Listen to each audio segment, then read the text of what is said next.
तो बच्चों head on collision, head on elastic collision, head on inelastic collision और head on perfect inelastic collision, ये हमने आपको पढ़ा दिया। Newton's law for head on collision ये भी हमने आपको बता दिया। अब हम बात करेंगे किसकी, oblique collision. Most of the collision आपको जो डेली लाइफ में मिलते हैं वो ऑब्लिक कोलिजन ही है। तो oblique collision is occurs in a plane, इसलिए इसको हम कहते हैं collision in a plane. Plane कैसा होता है, 2 डायमेंशनल है, इसलिए इसको 2D कोलिजन भी बोलते हैं। क्या देखा अपने पास कि 2 ऑब्जेक्ट यूँ चल के आ रही है, ऐसे चल के आई, टकराई, ऐसे चली गई। तो एक m1 ऑब्जेक्ट है जो u1 स्पीड से जा रहा है, एक m2 ऑब्जेक्ट है जो u2 वेलोसिटी से चल रहा है, आपस में टकराए कोलिजन के बाद में। फर्स्ट ऑब्जेक्ट है जिस वेलोसिटी से मूव की वो v1 है और सेकंड ऑब्जेक्ट जिस वेलोसिटी से मूव की वो v2 है। ठीक है, तो ये कोलिजन किस में हो रहा है, एक प्लेन में हो रहा है। अगेन कोलिजन हो रहा है, उसके अंदर में एक्सटर्नल फोर्स कितना है, 0। Collision is due to internal forces, इसलिए क्या होगा, मोमेंटम क्या रहेगा, कंजर्व रहेगा। मोमेंटम कंजर्व रहेगा, इसका मतलब क्या होगा, Pi is equal to Pf। Pi first object का initial momentum plus second object का इनिशियल मोमेंटम, और Pf फर्स्ट ऑब्जेक्ट का final momentum plus second object का फाइनल मोमेंटम। ठीक है, और Pi is equal to Pf होना है। अब सुनो, देखो मैं तो आपको जो इसमें जो क्वेश्चंस पूछे जाते हैं ना, मोर देन 90% क्वेश्चंस के अंदर में केवल कंजर्वेशन ऑफ मोमेंटम से ही आपके क्वेश्चन सॉल्व हो जाते हैं। इतना ही पूछा जाता है। जिस ऑब्लिक कोलिजन के अंदर में कंजर्वेशन ऑफ काइनेटिक एनर्जी भी इन्वॉल्व होती है, वो क्वेश्चन अपने आप के अंदर में थोड़े टफ होते हैं। तो ऑब्लिक कोलिजन के ज़्यादातर क्वेश्चन आपके केवल कंजर्वेशन ऑफ मोमेंटम से ही सॉल्व हो जाते हैं। बोले इतना आसान, मैंने कहा यस इतना आसान, लेकिन आप गलतियां बहुत करते हो सर जी, इसमें बहुत गलतियां करते हो। क्यों गलतियां करते हो, उसको सुनना, कहाँ गलती करते हो उसको सुनना। ठीक है, तो बोले सर सुनाइए, तो सुनो क्या बताया कि since F external is equal to 0 so Pi is equal to Pf। Pi क्या है, वापस ध्यान रखिएगा, Pi P for momentum, I for initial, किसका, सिस्टम का। जब तक मैं 1 और 2 न लगाऊं तब तक ये ऑब्जेक्ट का नहीं बोलूंगा। यदि मुझे फर्स्ट ऑब्जेक्ट का बोलना होगा तो मैं लिखूंगा P1, इनिशियल है तो P1i और फाइनल है तो P1f। यदि मैं सेकेंड ऑब्जेक्ट का बोलूंगा तो मैं बोलूंगा P2, इनिशियल है तो P2i नहीं तो P2f। जब मैं Pi और Pf बोल रहा हूं, इसका मतलब क्या हो रहा है, सिस्टम का।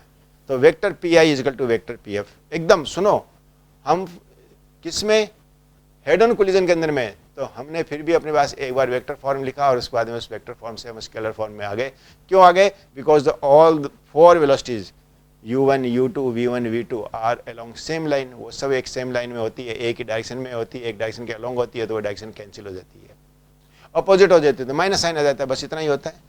यहाँ क्या देखा, कोलिजन किस में है, प्लेन में है।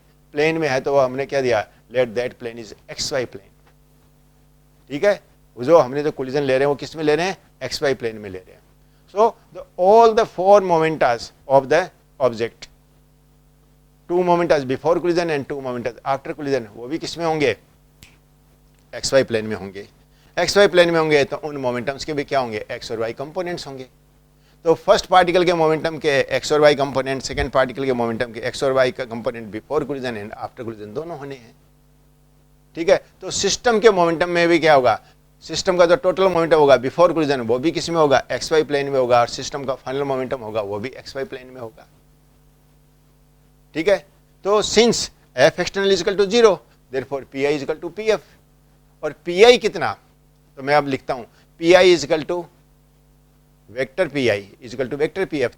मैंने उस पर जोर दे रहा हूं, तो क्या लिखोगे, vector Pi is equal to vector Pix plus vector Piy। Vector Pix क्या है, P for momentum, I for initial, किसका, और X क्या है, X डायरेक्शन में, तो सिस्टम का X डायरेक्शन में इनिशियल मोमेंटम प्लस सिस्टम का Y डायरेक्शन में इनिशियल मोमेंटम, ये दोनों मिलकर ही तो क्या होंगे, सिस्टम का इनिशियल मोमेंटम होगा। तो सिस्टम का इनिशियल मोमेंटम X और Y दोनों डायरेक्शन में है, इसलिए Pi इज इक्वल टू, हमने क्या लिखा, Pix plus Piy। P I is equal to P F, final momentum of the system क्या होगा, वापस सिस्टम का फाइनल मोमेंटम एक्स में प्लस सिस्टम का फाइनल मोमेंटम वाई में। तो पी एफ के बराबर हम क्या लिख रहे हैं, P F X plus P F Y. P F Y, P for momentum, F for final, Y for Y direction. तो P F Y is the initial final momentum of system in Y direction. तो ये equation मुझे क्या कर रही है, ये भी मुझे इक्वेशन ये कर रही है कि the vector sum of initial momentum of the system in x direction and initial momentum of the system in y direction should be equal to the vector sum of final momentum of the system in x direction and final momentum of system in y direction। इसका मतलब क्या देखा कि vector P I X plus vector P I Y should be equal to vector P F X plus vector P F Y. System के initial momentum का x component और y component मिलकर system के फाइनल मोमेंटम के x component और y component के बराबर होना चाहिए। ठीक है, क्या बोला, वापस सुनिएगा कि सिस्टम के इनिशियल मोमेंटम का x कंपोनेंट वह सिस्टम के इनिशियल मोमेंटम का y कंपोनेंट मिलकर मतलब इन दोनों का सम किसके बराबर होना चाहिए कि सिस्टम के फाइनल मोमेंटम का x कंपोनेंट और सिस्टम के फाइनल मोमेंटम का y कंपोनेंट ये मिलकर आपस में बराबर होने चाहिए। ठीक है, अब आपसे एक बात पूछी जाती है यहाँ पर कि बच्चों आपने ये तो कह दिया vector P I X plus vector P I Y should be equal to vector P F X plus vector P F Y. ठीक है, ये तो बराबर होने ही चाहिए क्योंकि एफ एक्सटर्नल 0 है। तो इज इट नेसेसरी, क्या ये जरूरी है, बोले क्या कि P I X is equal to P F X. P I X मतलब सिस्टम का एक्स डायरेक्शन में इनिशियल मोमेंटम सिस्टम के एक्स डायरेक्शन में फाइनल मोमेंटम के बराबर होना चाहिए। क्या ये जरूरी है, और सिस्टम का वाई डायरेक्शन में इनिशियल मोमेंटम सिस्टम के वाई डायरेक्शन में फाइनल मोमेंटम के बराबर होना चाहिए। ये इंडिविजुअली भी इक्वल होने जरूरी है, या क्या कहा कि सिस्टम के इनिशियल मोमेंटम का एक्स कंपोनेंट और वाई कंपोनेंट मिलकर सिस्टम के फाइनल मोमेंटम के एक्स कंपोनेंट और वाई कंपोनेंट के बराबर होना चाहिए।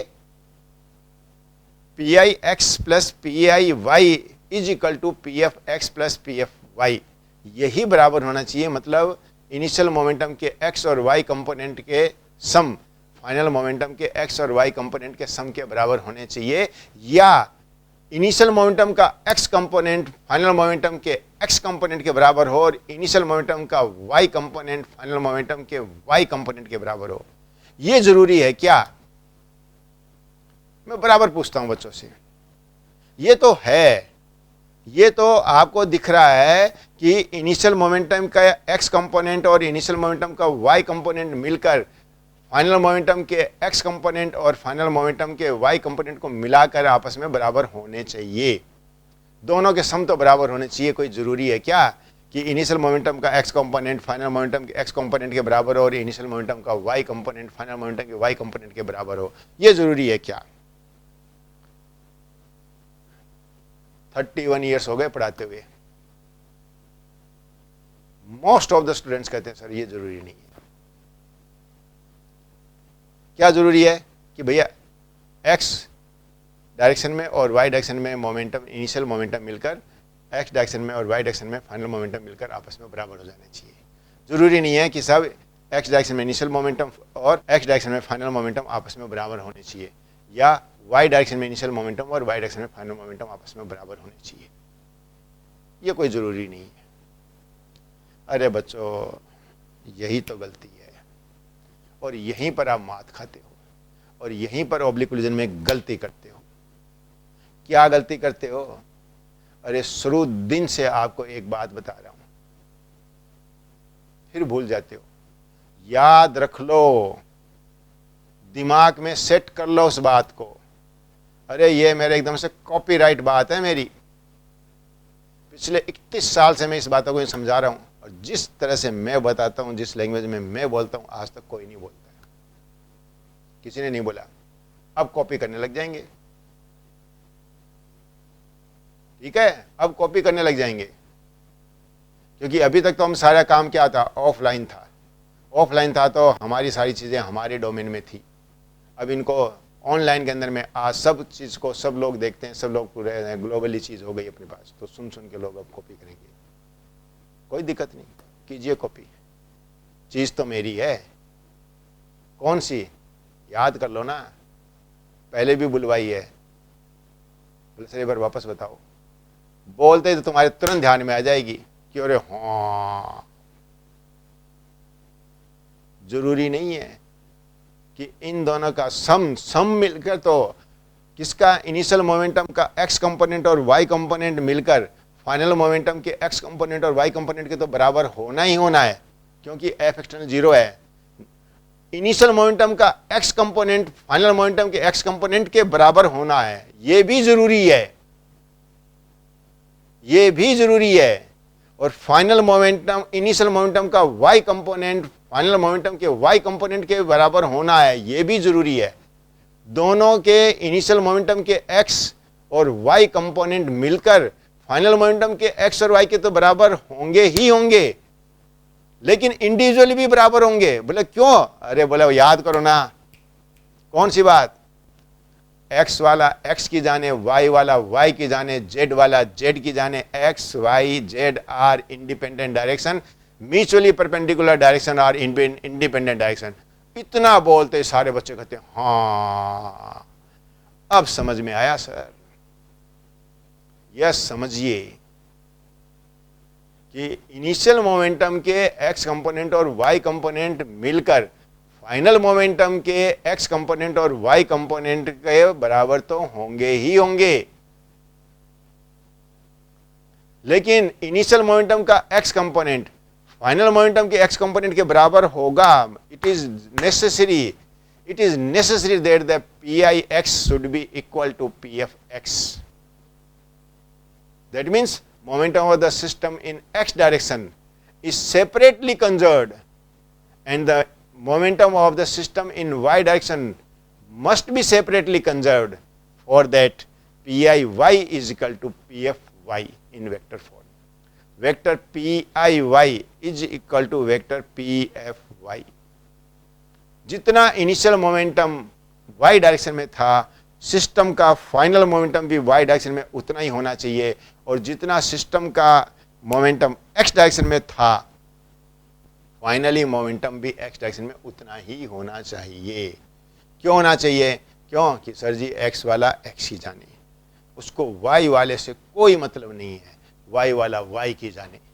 इसलिए x डायरेक्शन में इनिशियल मोमेंटम x डायरेक्शन में फाइनल मोमेंटम के बराबर होगा।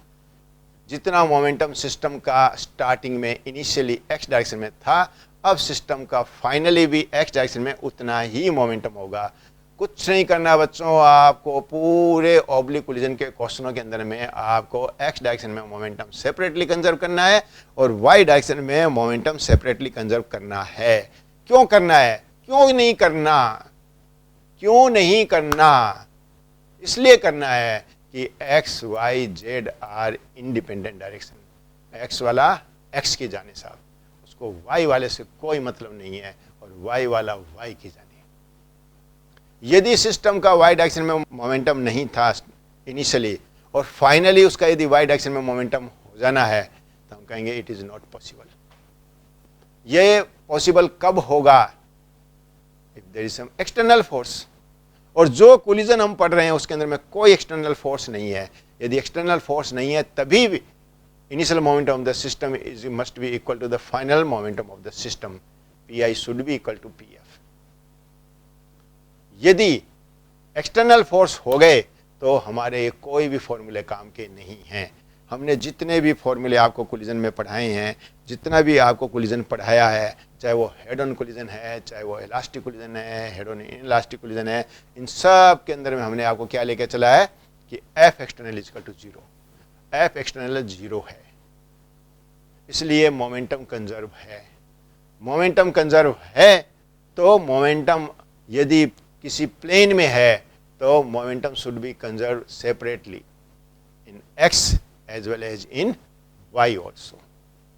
तो एक्स डायरेक्शन में सेपरेटली कंजर्व होगा, वाई डायरेक्शन में सेपरेटली कंजर्व होगा, दोनों मिलकर तो कंजर्व होने ही होने हैं। यदि एक्स में कंजर्व हो गया सेपरेटली, वाई में कंजर्व हो गया सेपरेटली, तो दोनों मिलकर भी तो क्या होंगे, कंजर्व ही होने हैं। दोनों मिलकर तो कंजर्व होना ही होना है और साथ साथ में सेपरेटली कंजर्व होना है। और जैसे ही आपको ये स्टेटमेंट याद आया वैसे ही आपको तुरंत कह दोगे हाँ।